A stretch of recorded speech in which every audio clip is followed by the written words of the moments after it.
ఉమ్మడి ఉభయ గోదావరి జిల్లాల పట్టభద్రుల ఎమ్మెల్సీ ఎన్నికల ప్రచారం రాజానగరం నియోజకవర్గంలో ఎన్డీఏ కూటమి ఆధ్వర్యంలో ముమ్మరంగా సాగుతోంది. రాజానగరం నియోజకవర్గ TDP in-charge RUDA chairman Boddu Venkataramana Chowdary, Bharatiya Janata party మండల శాఖ అధ్యక్షులు అడపా సుధీర్ కుమార్ తదితర ఎన్డీఏ నాయకుల ఆధ్వర్యంలో కోరుకొండలో ప్రభుత్వ కళాశాల, ఉన్నత పాఠశాల, ప్రైవేట్ పాఠశాల ఉపాధ్యాయులను కలిసి ఎన్డీఏ కూటమి ఎమ్మెల్సీ అభ్యర్థి పేరాబత్తుల రాజశేఖర్ని గెలిపించాలని కోరుతూ ప్రచారం సాగించారు.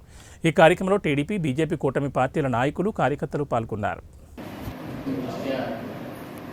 ఈ నెల 27వ తారీఖున ఉభయ గోదావరి జిల్లాల పట్టభద్రుల ఎమ్మెల్సీ ఎలక్షన్ జరగబోతుంది. ఇందులో తెలుగుదేశం పార్టీ, బీజేపీ, జనసేన ఉమ్మడి అభ్యర్థిగా పేరాబత్తుల రాజశేఖర్ గారు నిలబడుతున్నారు. వారికి ఓటు వేయాలని ఒక 4 రోజుల నుంచి ఇప్పటికే మేము ప్రచారం అయితే మొదలుపెట్టాం. ఈ రోజున కోరుకొండ మండలం స్కూళ్ళు, కాలేజీలు తిరిగి అక్కడున్న టీచర్సు, లెక్చరర్సు, ప్రొఫెసర్స్ అందరినీ కూడా మా అభ్యర్థిని గెలిపించాలని చెప్పేసి ప్రతి ఒక్కరి దగ్గర నుంచి కూడా చాలా అనూహ్యమైన స్పందన లభిస్తుంది. గత ప్రభుత్వాన్ని దించే క్రమంలో చాలా కీలక పాత్ర పోషించిన గవర్నమెంట్ ఎంప్లాయీస్ అందరూ కూడా, అందులో టీచర్స్ కూడా ముఖ్యమైన వారు, వారి అసహనం, వారి పడిన ఇబ్బందుల వల్ల చాలా ఒక తీవ్రతరమైనటువంటి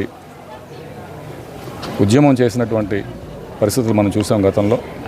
సో వారు కూడా ఇప్పుడు పూర్తి మద్దతు పలుకుతున్నారు. ఈసారి తప్పనిసరిగా పేరాబత్తుల రాజశేఖర్ గారిని మన ఉమ్మడి అభ్యర్థిగా, మన కూటమి అభ్యర్థిగా గెలిపించే క్రమంలో మేము కూడా మీ తోడుంటామని చెప్పేసి వారి దగ్గర నుంచి కూడా మాట రావడం అనేది చాలా హర్షణీయం. సో రానున్న రోజుల్లో కూడా 27వ తారీఖు వరకు పూర్తి స్థాయిలో మొత్తం మా రాజానగరం నియోజకవర్గంలో 5,834 ఓట్లు, పట్టభద్రుల ఓట్లు ఉన్నాయి. ప్రతి ఓటర్ని కూడా 3-4 సార్లు కలిసి వారిని ఓటు అభ్యర్థించడం జరుగుతుంది. అందులో భాగంగా Telugu Desam party, Janasena, BJP party నాయకులు, కార్యకర్తలు ప్రతి ఒక్కరు కూడా పాల్గొంటున్నారు. తప్పనిసరిగా భారీ మెజారిటీతో ఈ పట్టభద్రుల ఎన్నిక అనేది గెలవబోతున్నాం అనే ధీమా వ్యక్తం చేస్తూ సెలవు తీసుకున్నాం. Thank you.